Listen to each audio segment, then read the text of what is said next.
You call that a medal? The young lieutenant's laugh cut across the memorial gate like a blade dragged over stone. The sound was too loud for a place where every flag stood at half-staff and every voice should have known better.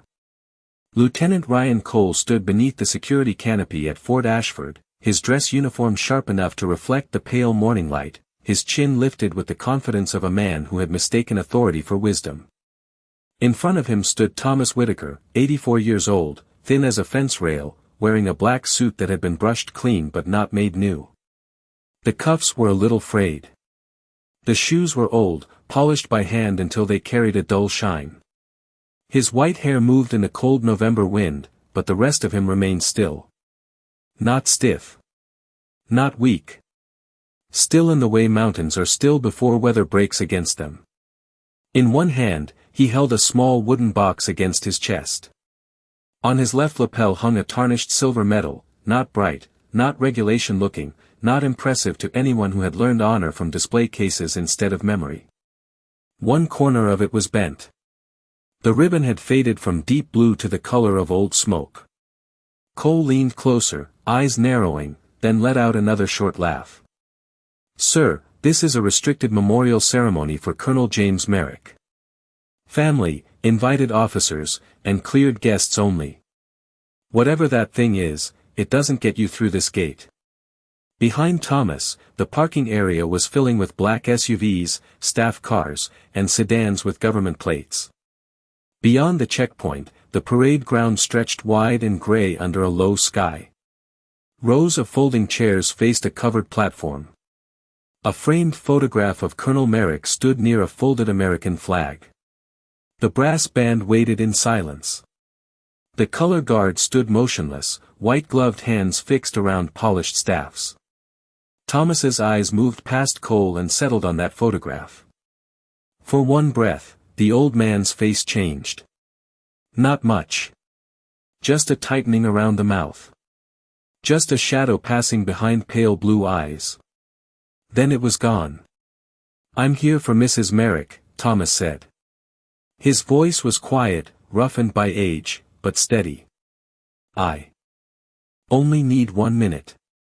Cole looked him up and down, taking in the cheap suit, the weathered hands, the small box, the strange medal. A younger private behind him shifted uncomfortably. Two guests slowed near the rope line, pretending not to listen. Cole noticed the attention and seemed to grow taller inside it. "Do you have an invitation?" Thomas reached into his coat pocket and pulled out a yellowed envelope, softened along the folds. He offered it with care, as if the paper itself deserved respect. Cole took it between two fingers, glanced at the handwriting, and frowned. "This isn't a clearance pass. There's no code, no badge number, no digital confirmation." "James wrote that before most of you were born," Thomas said. Cole's mouth curved. "Colonel Merrick advised generals, sir. He didn't send handwritten invitations to strangers in parking lots." The words landed hard enough that the private looked away. Thomas did not. He only tightened his hand around the wooden box. The wind moved over the parade ground, snapping the flags with a dry crack. Cole's eyes dropped again to the medal. "And that," he said, pointing. "That is an official issue. We've had problems with people showing up wearing things they didn't earn." A silence opened around them. Thomas slowly placed 2 fingers over the tarnished silver.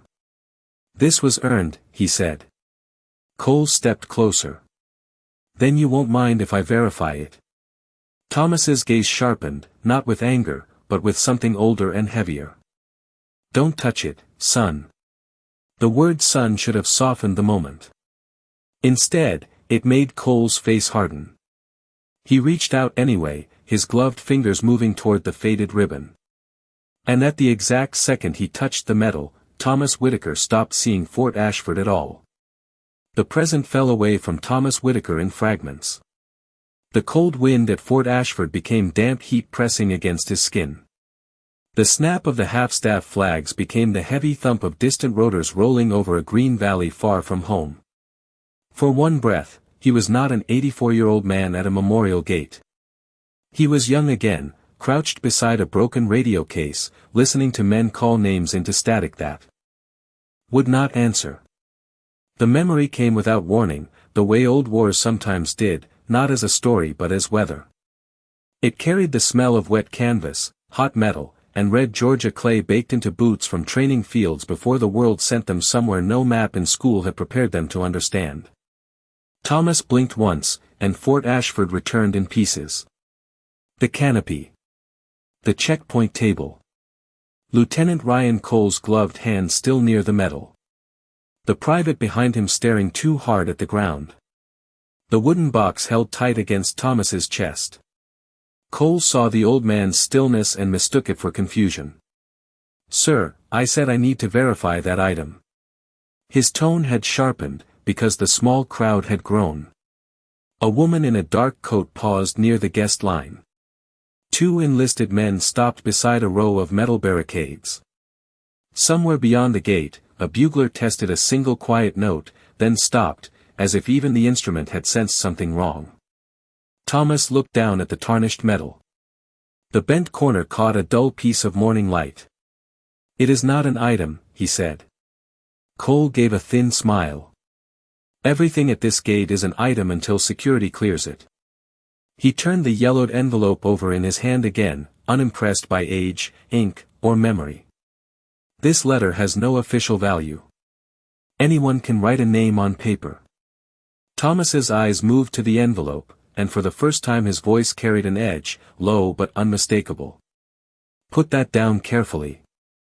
Cole glanced at the guests watching him, then at the private, then back to Thomas. Pride tightened his face. "You do not give instructions here." He held up the envelope like evidence. "You are delaying a military ceremony with an unverified letter, an unverified medal, and a story no one has confirmed." Thomas said nothing. The silence should have warned him. It was not empty. It had weight. It stood between them like a closed door. Cole looked toward the wooden box. "What is in there?" Thomas lowered his chin slightly. "Something that belongs to Mrs. Merrick. You know Colonel Merrick's widow?" "I knew her husband." "A lot of people knew her husband." Cole leaned closer. "He was a decorated officer. A respected commander. A national figure in this state. And you expect me to believe he personally asked you to walk into his memorial carrying a box and a questionable decoration?" The word questionable moved through the air with a sour taste. The private shifted again. The woman in the dark coat drew a quiet breath. Thomas's fingers tightened once around the box, then relaxed. "No," he said. "I do not expect you to believe anything." Cole frowned, as if the answer had taken the fun out of his authority. Thomas continued, eyes still calm. "I expected you to show enough respect to check before you laughed." For a moment, Ryan Cole had no response. The words had not been loud. They had not been angry. That made them worse. They settled on him in front of everyone. His jaw flexed. "Respect is earned, sir." Thomas looked at him then, fully. The pale blue of his eyes seemed washed by time but not weakened by it. "Yes," he said. "It is." The private behind Cole lifted his head. Something in that exchange cut through the ceremony of uniforms and badges and gates. But Cole stepped over it. He turned toward the checkpoint table, tossed the envelope onto a plastic tray, and reached for his radio. "Control, this is Gate 2. I have an elderly civilian refusing to clear the restricted entrance. Possible stolen military display, possible unauthorized access attempt." The words were official enough to sound clean and cruel enough to be dangerous. Thomas did not move. The wind pressed his suit jacket against his thin frame. Across the parade ground, the covered platform waited. Colonel Merrick's photograph looked out over rows of empty chairs, his face preserved in a younger year, before illness, before honors, before history had polished away the mud. Thomas stared at that photograph and spoke so softly only Cole and the private heard him. "James," he said, "I tried to do this quietly. The radio call changed the air around Gate 2. It did not bring order. It brought attention. A military police sergeant near the barricades turned his head. A staff aide walking toward the parade ground slowed with a folder tucked under his arm. Guests who had been pretending not to watch stopped pretending. Lieutenant Ryan Cole seemed to feel all of it gathering around him, and instead of stepping back, he pushed forward. "Sir, place the box on the inspection table." Thomas Whitaker looked at the plastic table, then at the small wooden box pressed against his coat. It was walnut, darkened by years of careful handling, with a brass latch worn smooth at the edge. There was no lock on it. No threat in it. Only weight. "No," Thomas said. The word was quiet, but it carried clean through the checkpoint. Cole's face hardened. That was not a request. Thomas did not raise his voice. And that was not a refusal made lightly. The young private behind Cole swallowed. He could see the old man's hands now, not trembling from fear, but holding steady the way a man holds something fragile while the world bumps into him. Cole stepped closer, close enough that the shine on his shoes nearly touched Thomas's old black dress shoes. "You are standing at a controlled entrance to a military memorial with an uninspected container. I am giving you one last opportunity to cooperate." Thomas looked past him again, toward Colonel Merrick's photograph. For a second, the gray parade ground blurred at the edges.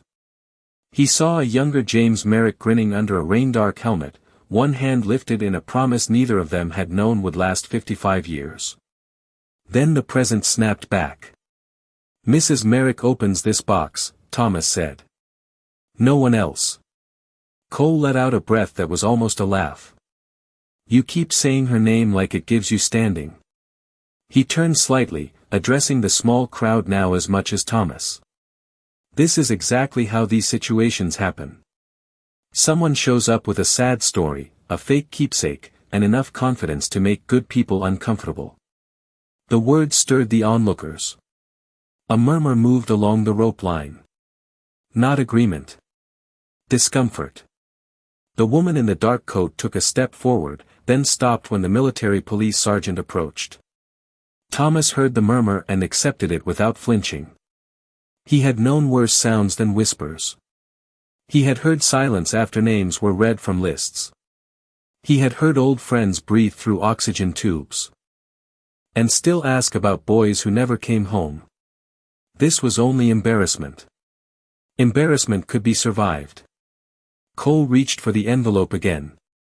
The yellowed paper had slid partly open in the tray. Inside, a folded letter showed a line of ink, faded but legible. Captain Emily Brooks arrived just as Cole lifted it with careless fingers. She was not part of gate security. Her uniform was service dress, her dark hair pinned neatly beneath her cap, her face composed in the practiced way of officers who had learned to read rooms before entering them. She had been crossing from the administration building when the radio traffic caught her ear. Now she stood a few feet away, eyes moving from Cole's rigid posture to Thomas's still face, then to the tarnished metal. Something about the old man stopped her. It was not the metal itself. It was the way he protected it without displaying it. "Lieutenant," she said, "what is the issue?" Cole barely looked at her. Unauthorized civilian. No valid invitation. Unverified military decoration. Refusing inspection.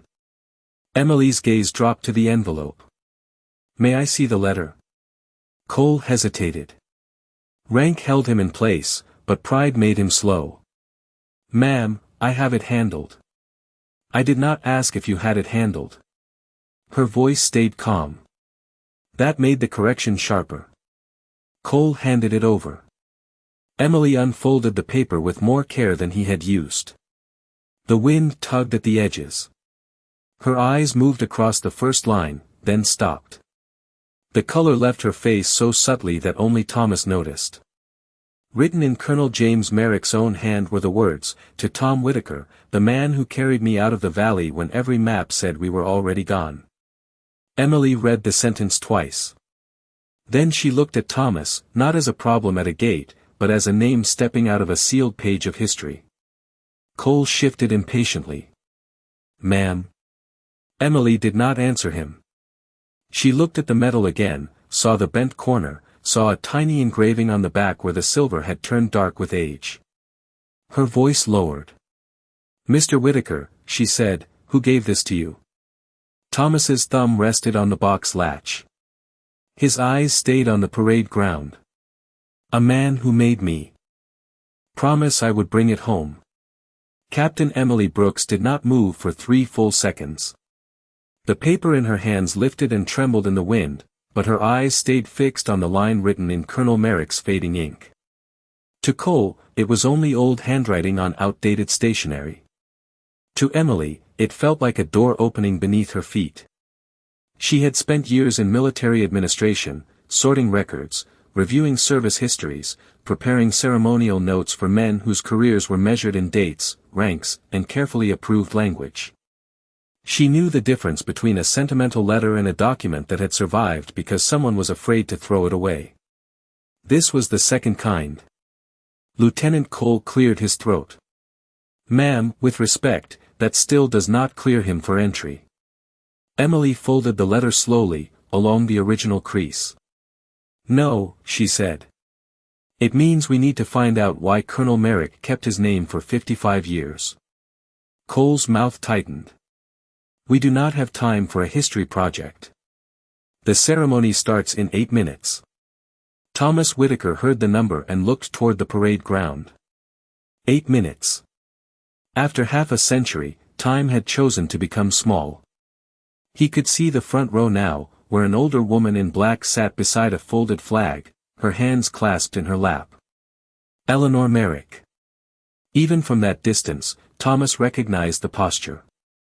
James had shown him a photograph once, creased and sweat-stained, in a place where young men carried pictures the way other people carried prayers. She had been 22 in that picture, smiling in a summer dress outside a brick church in Ohio. Now she sat under a gray sky, smaller with age, but still carrying the same quiet dignity in the tilt of her head. Thomas's grip on the wooden box softened. "I can leave it with you," he said to Emily, though every word cost him. "If that is easier." Emily looked at him. She understood the offer. He was willing to surrender the moment, not because he was weak, but because he refused to turn a memorial into a contest of pride. That made Cole look even smaller standing beside him. "No," Emily said. "If this belongs to Mrs. Merrick, you should place it in her hands." Cole gave a short, disbelieving laugh. "Captain, you cannot be serious." The sound struck the metal again, not physically this time, but close enough. Thomas's eyes lowered to the tarnished silver. The bent corner was dark with age, and beneath the faded ribbon, the engraving on the back had nearly disappeared. Emily turned the metal gently without removing it from his lapel and read what little she could see. 3 letters. J.M.M. Then a date from 1969. Her expression changed. She reached for her phone. Cole stepped closer. "Ma'am, I strongly recommend you do not escalate this without cause." Emily looked at him now, and the calm in her face was colder than anger. "Lieutenant, the cause is standing in front of you." She dialed Colonel Pierce from the ceremony coordination staff. The phone rang twice. During that small wait, the whole gate seemed to hold its breath. The private stopped shifting. The military police sergeant watched without speaking. Even the guests at the rope line grew quiet. When Colonel Pierce answered, Emily turned slightly away from the wind. "Sir, this is Captain Brooks at Gate 2. I need immediate verification on a Thomas Whitaker connected to Colonel James Merrick, Vietnam era, possible Ranger attachment, Valley extraction reference." She listened. At first her face remained professional. Then her eyebrows drew together. "Yes, sir. Whitaker. Thomas Whitaker." The silence on the other end lasted long enough for Cole to glance at his watch. Emily did not. She listened to a man above her rank stop breathing like a name had reached through the phone and taken hold of him. When Colonel Pierce spoke again, his voice had lost all ceremony. Emily repeated the question aloud without meaning to. Is he holding a wooden box? Thomas closed his eyes. Just for a second. Emily looked at the box, then answered softly. Yes, sir. The wind crossed the gate again, lifting the edge of the folded letter. On the parade ground, the bugler raised his instrument for the opening note. Then, from Emily's phone, Colonel Pierce said words that made her turn toward the platform with sudden urgency. Stop the ceremony now. Emily Brooks. Moved before anyone else understood what had happened.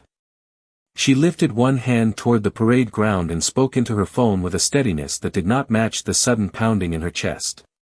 Hold the bugler. Hold the color guard. Do not begin. Across the wide gray field, a staff sergeant near the platform touched his earpiece, frowned, and raised a palm. The bugler lowered his instrument halfway. The first note never came. A ripple passed through the seated guests, small at first, then growing as officers turned in their chairs and family members looked toward the gate. Lieutenant Ryan Cole stared at Emily as if she had just broken the weather. Captain, you cannot stop a memorial ceremony because of one unverified civilian. Emily kept the phone to her ear. It is already stopped. The words landed harder than any shout. Cole looked past her and saw the color guard frozen in place, flags upright, white gloves motionless. He saw the chaplain pause at the edge of the platform. He saw Colonel Merrick's widow lift her head from the front row, her eyes searching for the reason the morning had suddenly gone silent. Thomas Whitaker saw her too. Eleanor Merrick sat beneath a dark wool coat, her silver hair tucked neatly beneath a small black hat. Time had drawn lines across her face, but grief had made her still in a way Thomas recognized. He had seen that stillness in letters that came too late, in folded flags, in kitchens where coffee went cold while families waited for news. His hand tightened on the wooden box, not from fear, but from the old ache of arriving at a promise after too many years.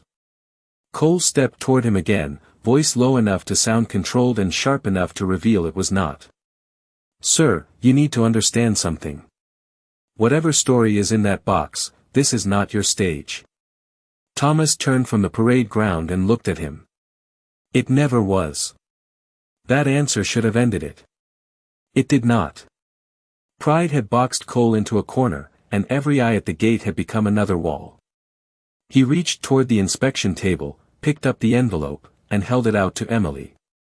Then let the proper authorities review this after the ceremony. Emily did. Not take it. Put it down. Cole froze. The order was quiet, but it carried rank and judgment. Before he could respond, Colonel Pierce's voice came through Emily's phone again, loud enough for those closest to hear. Captain Brooks, General Harlan has been notified. Keep Mr. Whitaker at the gate. Do not let anyone remove him. Do not let anyone touch the box. Emily's eyes flicked to Thomas, then to Cole. Understood, sir. Cole's face changed at the mention of General Harlan. Not much. Just enough. The clean certainty in his expression cracked. General Arthur Harlan was not a ceremonial name on a program. He was the senior officer on the field, a four-star commander whose presence had turned the memorial into a state-level event. Cole had spent the entire morning making sure every cone, rope, badge, and salute met the standard expected when a man like that attended. Now that same man had been pulled into a problem Cole had created at Gate 2. The private behind him took one careful step back. Thomas noticed, and for the first time that morning, pity touched his face. Not for himself. For the young man still too proud to see the ground shifting under his feet. Cole swallowed, then tried to rebuild his authority from procedure. Captain, with respect, I am responsible for this checkpoint. Emily lowered the phone. Then be responsible enough to stop talking. The word struck clean. The military police sergeant looked away, not to hide amusement, but to avoid making Cole's humiliation worse. The guests near the rope line went completely silent. On the parade ground, Eleanor Merrick slowly stood. Two aides moved as if to help her, but she waved them off. Her eyes had found Thomas at last. Even from 50 yards away, something passed across her face. Not recognition, not yet. Something closer to a memory trying to wake up. Thomas saw it and lowered his head, almost in apology. Emily noticed the movement. "Mr. Whitaker," she said softly, "did Colonel Merrick know you were coming today?" Thomas looked down at the box. The brass latch gleamed faintly beneath his thumb. "He asked me before the cancer took his voice." The wind pressed the faded ribbon flat against his lapel. "He said if I waited until the end, no one would make a fuss." A black staff car appeared beyond the line of parked vehicles, moving faster than ceremony allowed. Its tires whispered over the pavement, then stopped hard at the curb. Every uniform at the gate turned. The rear door opened. A polished black shoe touched the ground first. Then General Arthur Harlan stepped into the cold morning, his face set, his eyes already locked on the old man with the wooden box. General Arthur Harlan did not hurry, and somehow that made his arrival feel heavier. The entire gate seemed to shrink around him as he crossed the pavement in full dress uniform, silver stars bright against the gray morning, his coat moving slightly in the wind. No one announced him. No one needed to. Every uniformed person within sight straightened by instinct, except Thomas Whitaker, who simply stood where he was, the wooden box against his chest, the tarnished metal resting quietly on his lapel. Lieutenant Ryan Cole snapped to attention so fast his heels struck the pavement with a sharp crack. "Sir," he began, forcing his voice into discipline, "we have an unauthorized civilian attempting to enter a restricted memorial area with unverified materials and refusing inspection." General Harlan did not look at him. He walked past Cole as if the report had never been spoken and stopped 3 feet from Thomas. The wind moved between the two old men. For a moment, nothing else existed. Not the gate, not the guests, not the frozen color guard on the field, not the rows of chairs waiting under the low sky. Harlan's face, hard a moment before, changed in a way that only those close enough could see. His jaw loosened. His eyes lowered to the metal, then to the wooden box, then back to Thomas's face. "Tom Whitaker," he said, and the name came out almost like a prayer he had not expected to say in public. Thomas gave the smallest nod. "Arthur." The use of the first name moved through the watching officers like electricity. Cole's eyes flicked toward Captain Emily Brooks, then toward the military police sergeant, searching for some sign that he had misunderstood what was happening. He found none. General Harlan drew in a slow breath. "I was told you might not come." Thomas looked toward the parade ground, where Eleanor Merrick stood motionless near the front row. "James asked me not to make a spectacle." Harlan's mouth tightened with something close to sorrow. He should have known better. You never could walk onto a field without changing it. Thomas almost smiled, but it faded before it formed. "I only came to return what was his." Cole could not hold himself back. "Sir, with respect, I was only following protocol." The sentence had barely left his mouth when General Harlan turned. He did not raise his voice. He did not need to. The look he gave Cole carried more force than shouting ever could. "Lieutenant Cole, stand down." The word struck the checkpoint like a command bell. Cole's shoulders locked. "Yes, sir." But Harlan was not finished. "You will step away from Mr. Whitaker. You will not touch that metal. You will not touch that box. You will not touch that letter. And until someone asks for your report, you will remain silent." The young lieutenant's face drained of color. Around him, the silence deepened. It was not the silence of embarrassment anymore. It was the silence of people realizing they had been standing beside history without recognizing it. General Harlan turned back to Thomas and raised his hand in a salute. Slow. Perfect. Held long enough for every person at Gate 2 to understand that this was not courtesy. This was debt. Thomas did not return it at first. His hand stayed on the wooden box, fingers resting against the brass latch. His eyes drifted past Harlan to Eleanor, who was now walking slowly toward the gate with an aide at her side. The old veteran's face softened. "You became a general," Thomas said quietly. Harlan kept his salute. "Because men like you kept me alive long enough to learn." Thomas looked at the stars on Harlan's shoulders, then at the young lieutenant standing rigid and silent behind him. "Careful with that kind of sentence, Arthur. It makes boys think war is made of legends." Harlan's eyes did not move. "No," he said. "It reminds them legends were made of men who never asked to be called that." Only then did Thomas lift his right hand. It rose slowly, age pulling at every inch, but when it reached his brow, it was steady. The salute between them held under the half-staff flags while the whole memorial field watched. At the edge of the rope line, Eleanor Merrick stopped walking.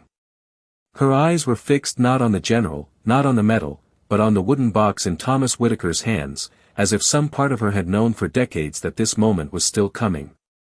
Eleanor Merrick reached the gate with the careful steps of someone who had carried grief so long it had become part of her balance. The aide beside her offered an arm, but she barely used it. Her eyes never left Thomas Whitaker. The old veteran lowered his salute first. General Harlan lowered his a breath later, as if he had been waiting for permission. Around them, no one moved. Even the wind seemed to pass more softly through the flags. Eleanor stopped an arm's length from Thomas and studied his face. At first there was no recognition there, only effort. Time had taken the young man from the photograph in her memory and folded him into wrinkles, white hair, and a black suit worn thin at the cuffs. Then her gaze dropped to the medal on his lapel. Her lips parted. "James wore that in the picture from Ohio," she said. Thomas nodded. "He said you gave it to him the day before he shipped out." Her hand lifted toward the medal but stopped short, respectful of the space around it. "My father gave it to me," she whispered. "I gave it to James because I was scared he would forget to come home." Thomas looked down at the wooden box. "He never forgot." Eleanor's eyes filled, but her voice remained steady. "Who are you?" The question was not accusation. It was the sound of a door opening after decades. Thomas held the box with both hands now, the brass latch facing upward. "My name is Thomas Whitaker, ma'am. I served with your husband in 1969. He was a captain then. Younger than his photograph today. Too stubborn to duck when everyone told him to. Too decent to leave anyone behind." A faint breath moved through the onlookers. General Harlan stood silent beside them, his face set in the restraint of a man refusing to take over a moment that was not his. Lieutenant Cole remained at attention several feet away, eyes forward, but every word seemed to strike him. Eleanor looked at the box. "James said a man named Tom once carried something for him," she said slowly. "He never told me what. He said some promises had to arrive in their own time." Thomas closed his eyes for half a second. When he opened them, the parade ground had blurred at the edges. "He asked me to wait until he was gone," Thomas said. "He said if I came while he was alive, he would turn it into a joke and make me stay for dinner." A small, broken laugh escaped Eleanor, gentle and painful at once. General Harlan looked down. Captain Emily Brooks turned her face toward the field, giving the widow privacy in the only way she could. Thomas pressed the latch. It opened with a soft click that somehow carried farther than the bugle note that had never been played.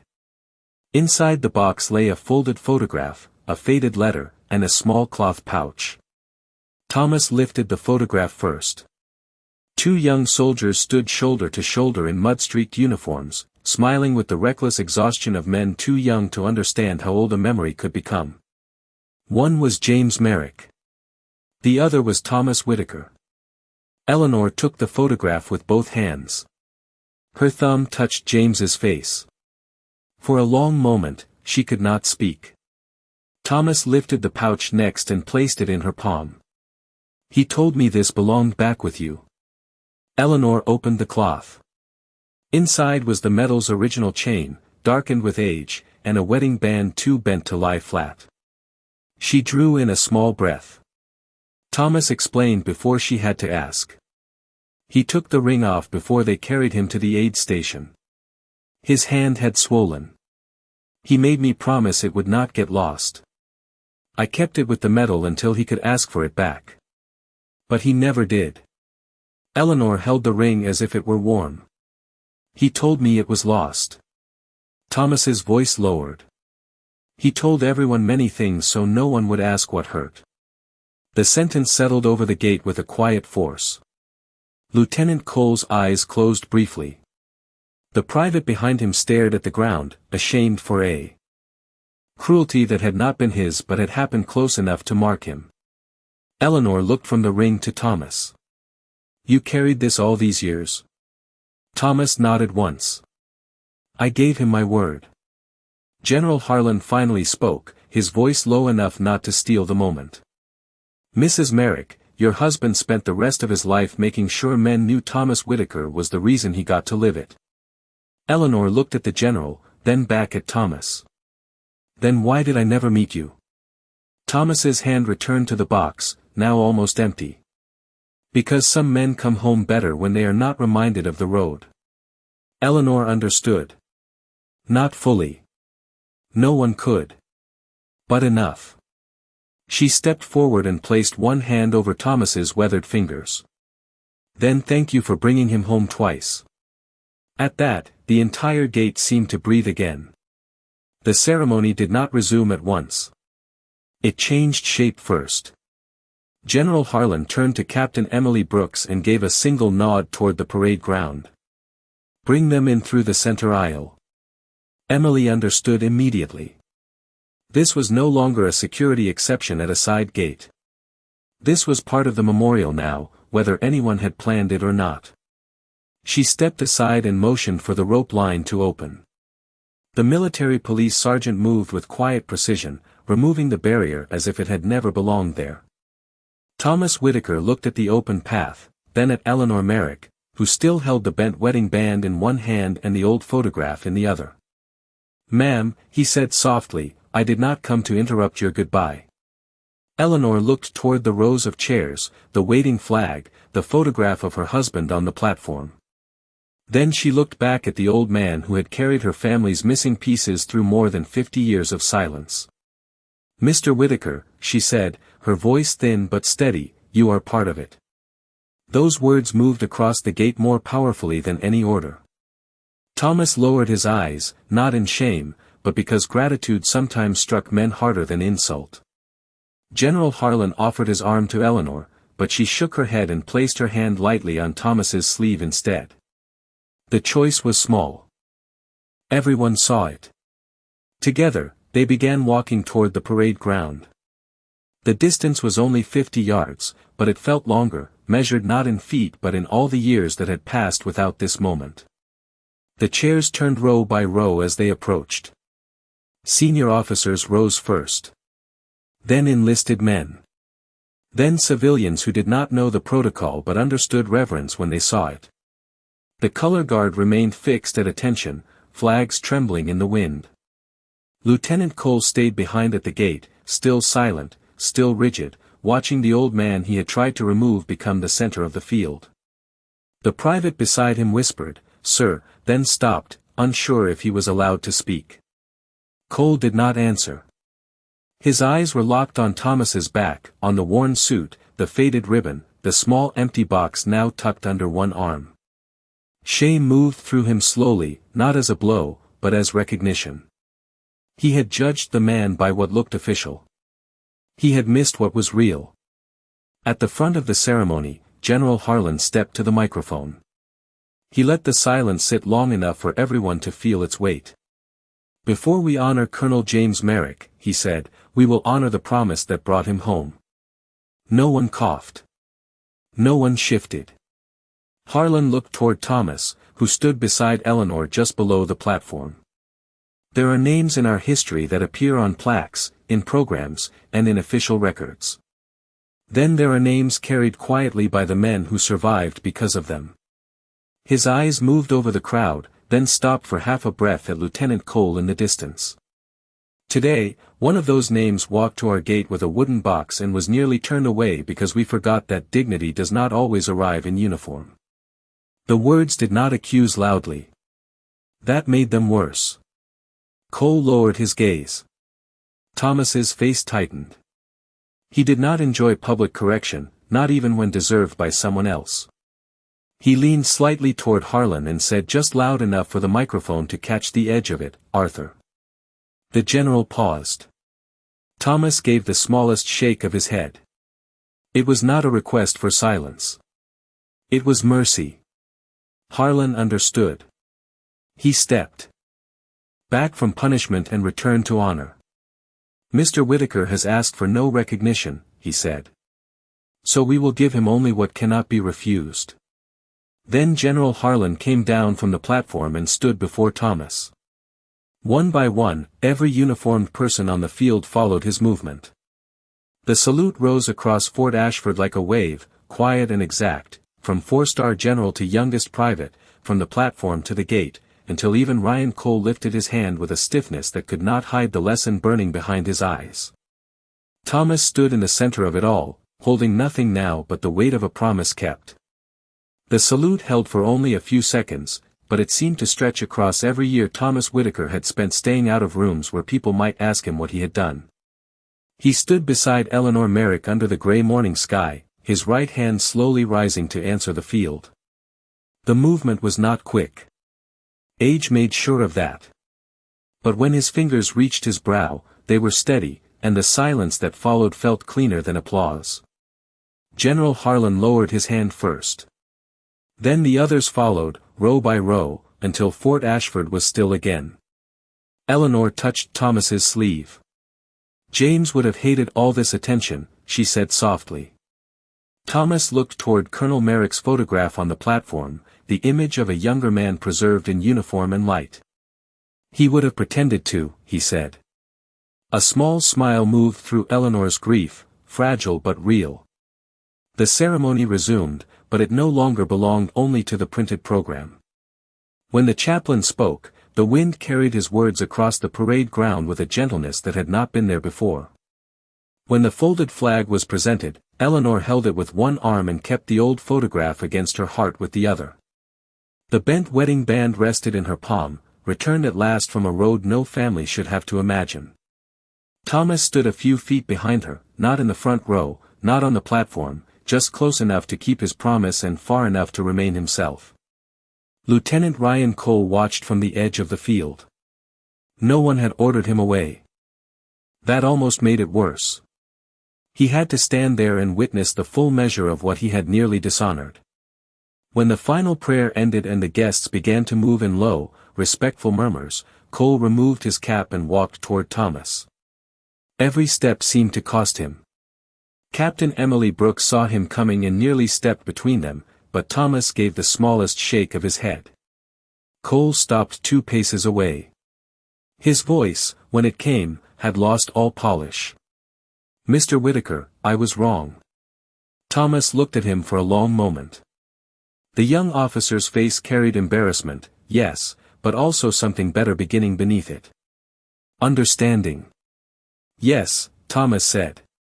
Cole swallowed. "I disrespected you. I disrespected what you were carrying. I have no excuse."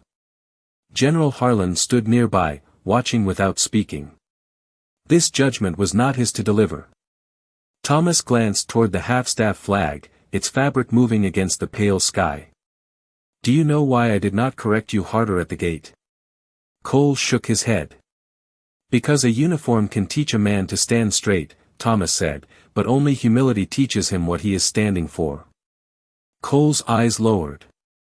"I will remember that, sir."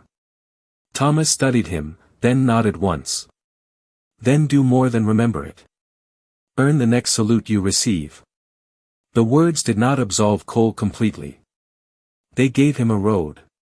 Sometimes that was the harder gift. Eleanor approached then, holding the wooden box, now empty except for the folded letter. Thomas, she said, using his first name as if it had belonged in her family all along, James left one more note. Thomas looked at the box. Eleanor opened the letter with careful hands and read the final line aloud. If Tom comes, do not let him leave before I finally get the chance to thank him in front of everyone. Thomas closed his eyes. The wind crossed the parade ground, moving through flags, uniforms, and gray hair alike. For the first time that morning, he looked less like a man carrying the past and more like a man allowed to set some of it down. General Harlan stepped beside him, not as a commander now, but as one survivor standing near another. Around them, people continued to speak in hushed voices, but the old veteran heard only the soft click of the wooden box closing in Eleanor's hands. Some medals are not worn for pride. They are carried for promises, and some promises wait a lifetime to be returned.